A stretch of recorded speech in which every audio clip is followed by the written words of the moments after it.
Bagaimana Harley Davidson yang kalian kenal dengan kemegahannya, aura bad boy-nya, pernah diketawain sama produsen vacuum cleaner, bahkan blender. Hanya karena Harley mau ngeklaim kalau suara knalpotnya itu cuma dia yang boleh pakai. Nah, otomatis suara blender dan vacuum cleaner juga mau dong, agar suara yang keluar dari alatnya cuma mereka yang bisa pakai. Cerita ini absurd banget guys, tapi ternyata hasilnya di luar nalar nih. Jadi begini, ada satu cerita yang cukup aneh tapi menarik banget tentang Harley Davidson. Buat kalian yang pernah dengar suara Harley pasti tahu suara khasnya, yang kalau lewat itu kayak ada alarm di jalan, bikin semua orang otomatis ngah. Itu Harley tuh. Suaranya tuh kayak deb menggelegar, yang nggak bisa dipalsuin.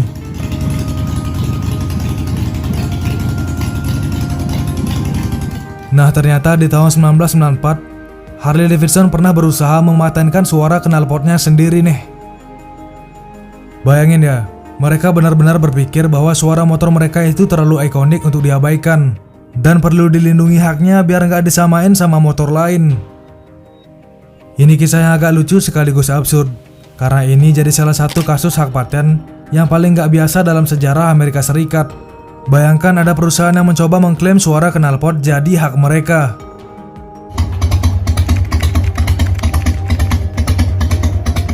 Oke, ceritanya dimulai di awal tahun 90-an. Di Amerika, Harley Davidson saat itu adalah raja jalanan. Nggak ada motor lain yang bisa ngasih pengalaman berkendara khas Harley. Harley udah identik dengan motor-motor cruiser besar, pengendara yang pakai jaket kulit tebal, dan aura bad boy yang keren abis.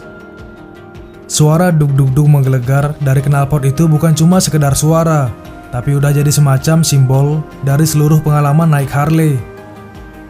Nah, saat itu kebanyakan pesaingnya cuma ada dari merek motor Jepang seperti Honda, Yamaha, Suzuki yang sering disebut Metric Cruiser.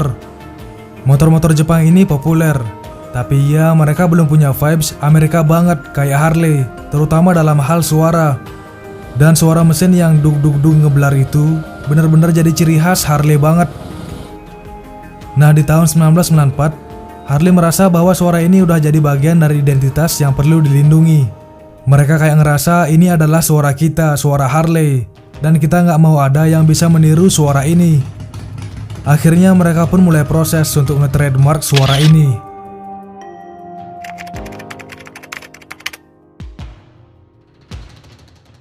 Bayangkan di bulan Februari 1994, Harley Davidson resmi mengajukan aplikasi paten suara untuk knalpot mereka ke kantor paten Amerika. Nah, deskripsinya kira-kira begini. The mark consists of the exhaustion of applicant's motorcycle produced by Fitwin common crankpin motorcycle engine when the goods are in use. Maksudnya adalah mereka pengen ngeklaim bahwa suara dari mesin Fitwin yang pakai crankpin tunggal itu hanya milik Harley.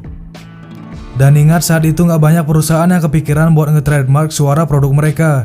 Jadi ini langkah yang sangat unik dan nggak biasa. Biasanya kan paten atau trademark itu untuk logo, bentuk desain atau warna. Tapi ini Harley mencoba ngeklaim suara knalpot jadi identitas mereka.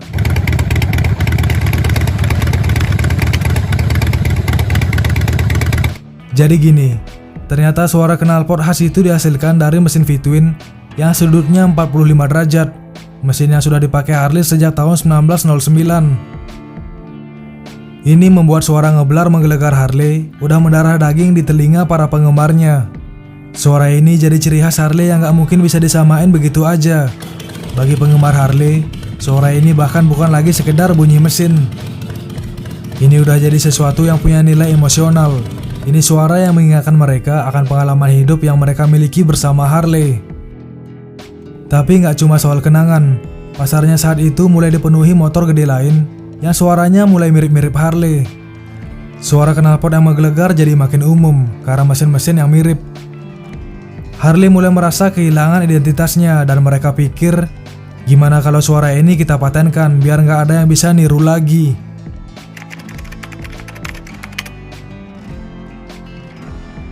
Namun langkah Harley buat ngeklaim suara knalpot ini nggak berjalan mulus. Di luar sana ada 9 perusahaan lain yang nggak setuju dengan ide ini.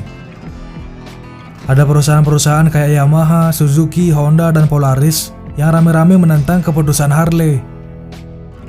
Mereka bilang bahwa mereka juga pakai mesin V-twin dengan crankpin yang sama.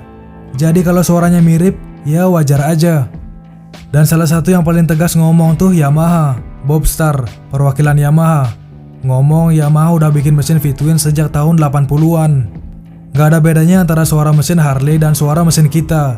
Namanya juga dua piston yang naik turun suaranya pasti mirip. Bayangin ya, mereka kayak bener-bener ngebantah ide Harley. Seolah-olah mereka mikir, gimana bisa sebuah suara mesin aja mau diklaim jadi milik satu perusahaan. Bahkan Honda sampai ngeluarin pernyataan resmi. Mereka bilang kami udah bikin motor gede yang suaranya ya mirip-mirip sama Harley. Ini nggak bisa bikin Harley otomatis jadi beda dari kita. Honda juga menambahkan bahwa suara mesin motor itu nggak bisa dianggap sebagai penanda yang membedakan Harley dari motor lain. Tapi yang paling lucu nih, sampai pengacara Honda yang namanya David Marcos pun berpendapat. Kata dia sulit banget ngebayangin kalau suara mesin yang lagi nyala bisa jadi hak eksklusif. Jadi kalau suara mesin aja bisa dipatenin, mereka mulai bercanda bahwa pabrikan blender dan vacuum cleaner nantinya bisa ikut ngeklaim suara produk mereka sebagai hak eksklusif.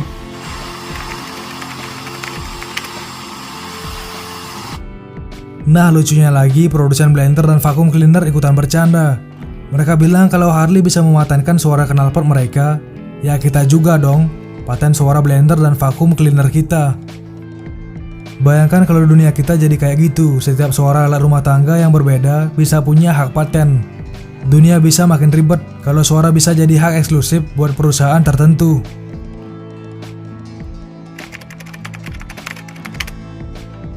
Dan akhirnya setelah pertimbangan panjang, pengadilan turun tangan. Mereka bilang kalau suara mesin yang seperti itu nggak bisa dijadiin merek dagang. Nah kenapa? Karena suara mesin itu udah bagian fungsional dari motor. Kalau suara itu jadi hak eksklusif Harley, pabrikan lain yang pakai mesin serupa bakal kesulitan dalam pengembangan produknya. Pengadilan bilang bahwa fitur suara mesin itu terlalu fungsional buat jadi merek dagang eksklusif. Dan dengan berat hati, akhirnya Harley menyerah. Pada tahun 2000 mereka resmi menghentikan proses pengajuan paten buat suara knalpot mereka. Meskipun mereka nggak berhasil ngeklaim suara itu secara hukum, buat para penggemar Harley suara menggelegar itu tetap ikonik dan selalu diingat. Bahkan sampai sekarang suara itu masih punya arti khusus buat mereka yang setia pada merek Harley.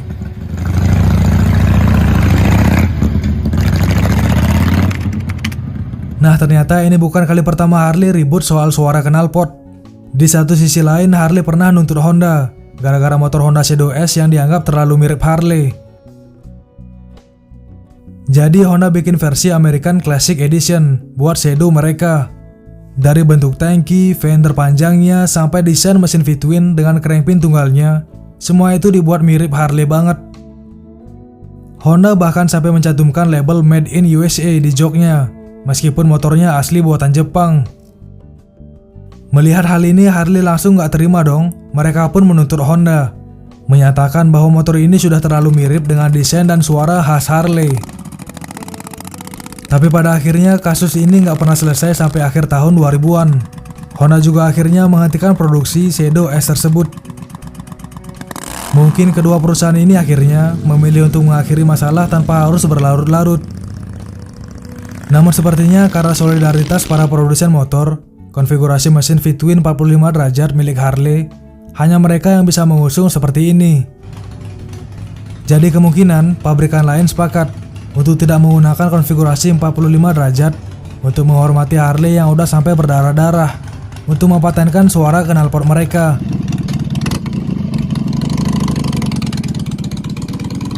Meski gagal, suara ngeblar Harley itu tetap jadi legenda dan sampai hari ini bisa dikenali oleh siapa aja.